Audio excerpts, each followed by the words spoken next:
Sebagai menutup teman-teman sekalian, kisah yang unik diangkat oleh Imam Az-Zahabi rahimahullah adalah kisah seorang nelayan dengan seorang pelayan pimpinan wilayah pada saat itu di wilayah Irak. Orang ini teman-teman sekalian, dia seorang pelayan, dia seorang pembantu tapi di seorang pejabat.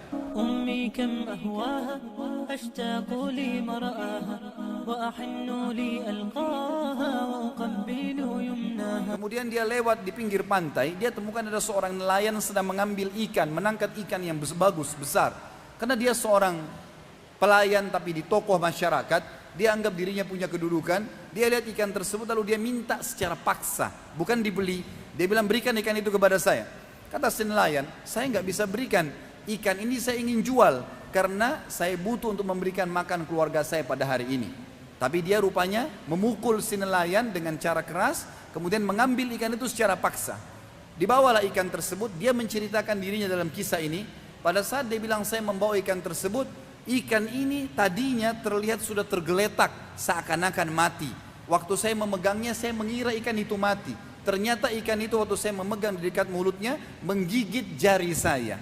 Dan pada saat menggigit jari saya merasakan sakit yang luar biasa. Dan mulut ikan itu tidak bisa terlepas sampai saya memotong bagian mulutnya, baru bisa terlepas giginya. Padahal ikan ini seakan-akan sudah mati.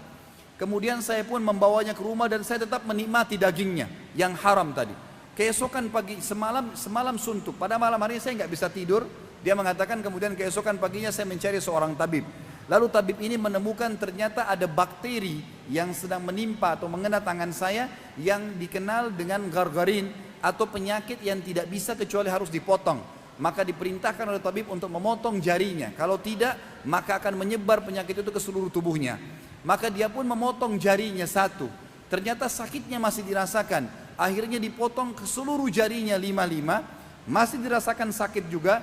Dipotong telapak tangannya, masih terasa sakit juga, sampai dipotong setengah, sampai di lengannya, dipotong semua lengannya. Itu pun dia masih mulai merasakan sakit ke seluruh tubuhnya, nggak bisa tidur, nggak bisa makan, nggak bisa duduk, nggak bisa buat apa-apa. Maka dia mendatangi seorang alim ulama yang dia tanyakan, bagaimana jalan keluarnya? Saya tertimpa seperti ini.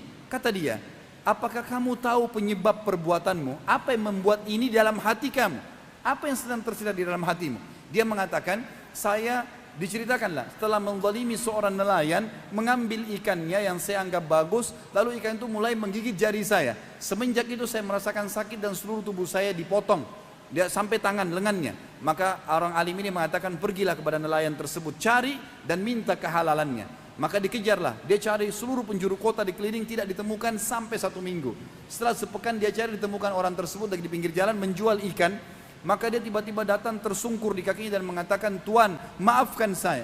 Nelayan ini sudah lupa, tidak tahu siapa orang ini. Lalu dia mengatakan, siapa kamu? Dia bilang, saya si fulan yang berapa bulan yang lalu sempat mengambil ikanmu.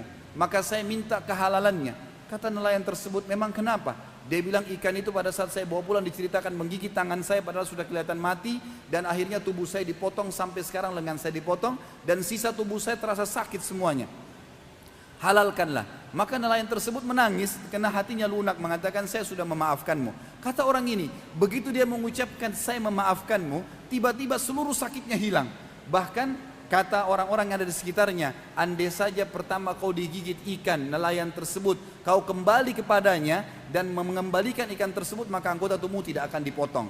Akhirnya dia pun bertanya kepada nelayan ini, mengatakan sebagai penutup kisah kita, apakah kau sempat mendoakan sesuatu keburukan untukku pada saat saya mengambil ikanmu? Dia mengatakan, iya. Saya mengatakan, wahai zat yang telah menjadikan rezekiku hari ini ikan itu, dia telah mengambil secara zalim, maka hukumlah dengan caramu. Maka Allah subhanahu wa ta'ala pun menghukum dengan cara ini. Saudaraku seiman, kita manusia lemah, tidak punya apa-apa. Jangan pernah menikmati dan mengambil hak orang lain. Cukupkanlah dengan rezeki yang telah Allah berikan kepada kita. Jadilah orang-orang yang patuh kepada Sang Pencipta, karena Allah selalu mengawasi kita. Tidak ada orang yang bisa selamat dari hukuman Sang Pencipta Allah. Maka hati-hati sekali lagi, jagalah jangan sampai menzalimi orang lain dan cukup menikmati yang Allah telah berikan kepada kita.